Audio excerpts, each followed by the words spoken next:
नमस्कार विद्यार्थी मित्रों, श्रेयस विद्यालय हिंदी माध्यम। आज मैं छठी कक्षा में गणित में प्रकरण नंबर 4 आधारभूत ज्यामितीय अवधारणाएं उसमें प्रश्नावली 4.3 और प्रश्नावली 4.4 पढ़ाऊंगी। तो हम बात करते हैं कोण। जब कोणे बनते हैं तो कोण भी बनते हैं। किरण एडी और किरण एपी के रूप में कल्पना की जा सकती है। तो किरण एडी और किरण एपी उसके बारे में कल्पना की जा सकती है। इन दोनों किरणों में एक उभयनिष्ठ अंतबिंदु ए है। तो ये दोनों किरण है, किरण एडी और किरण एपी, उसमें उभयनिष्ठ बिंदु कौन है? बिंदु ए। यह कहा जाता है कि ये दो किरणों एक कोण बना रही है। तो ये किरण एडी और ये किरण एपी ये एक कोण बना रही है। कोण को बनाने वाली दोनों किरण उसकी भुजाएं कहलाती है। तो देखो, ये कोण बनाने वाली ये दोनों किरण है वो उसकी भुजाएं कहलाती है। उभयनिष्ठ प्रारंभिक बिंदु कोण का शीर्ष कहलाता है।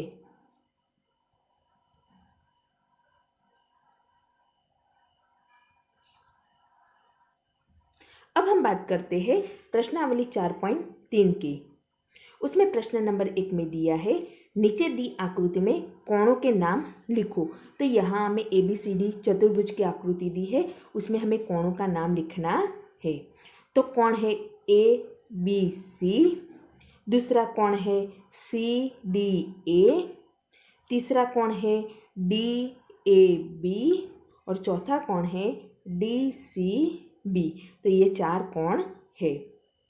प्रश्न नंबर 2, संलग्न आकृति में वे बिंदु लिखिए जो कोण DOE के अभ्यंतर में स्थित है। तो कोण DOE उसके अभ्यंतर में स्थित बिंदु कौन है? बिंदु A। कोण EOF के बहिर्भाग में स्थित है। तो कोण EOF इसके बहिर्भाग में स्थित बिंदु C, बिंदु A और बिंदु D है। कोण EOF पर स्थित है।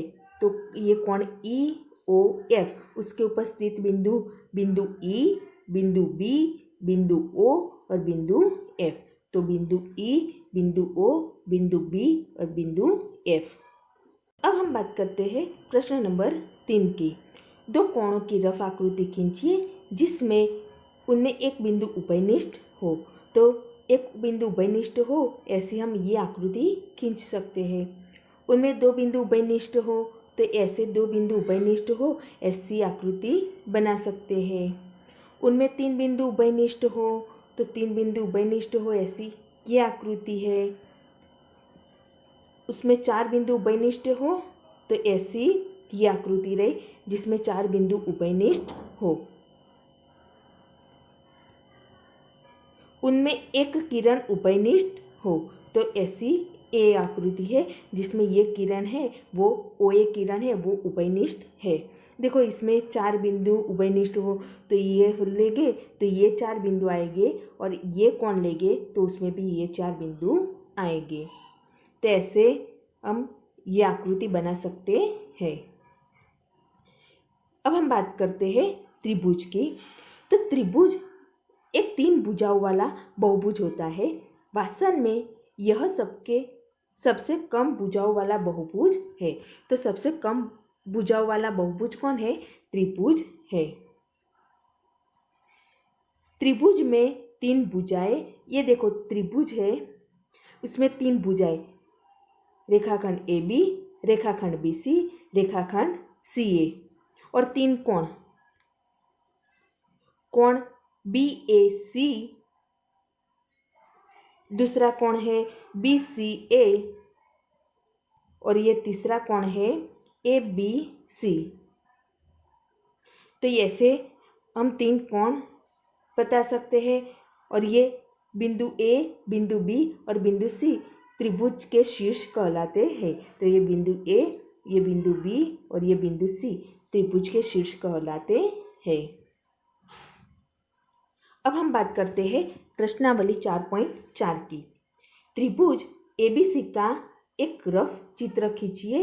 इस त्रिभुज के अभ्यंतर में एक बिंदु P अंकित कीजिए और बहिर्भाग में एक बिंदु Q अंकित कीजिए।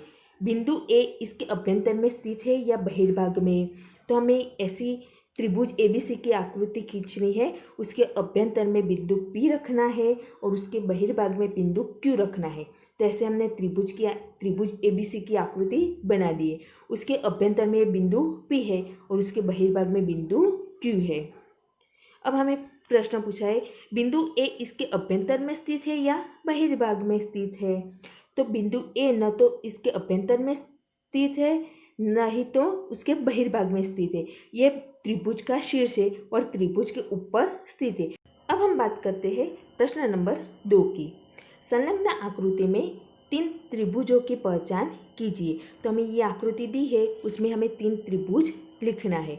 तो त्रिभुज ABC एक त्रिभुज, ABD दूसरा त्रिभुज और ये ADC ये तीसरा त्रिभुज। 7 कोणों के नाम लिखिए। तो हमें ये कोण कैसे बनता है, ऐसे कोण बनता है। तो ऐसे 7 कोण कौन है?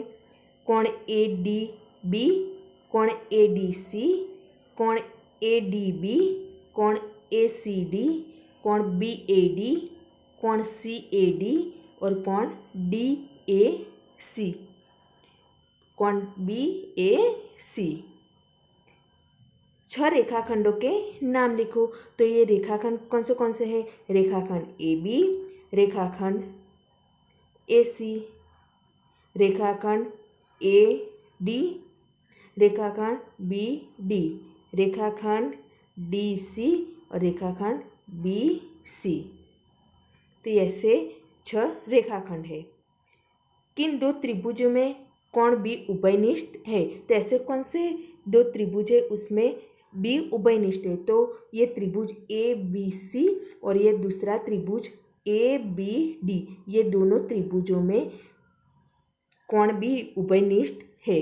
तो विद्यार्थी मित्रों, आपको ये प्रश्नावली 4.3 और प्रश्नावली 4.4 गणित की नोटबुक में लिखनी है।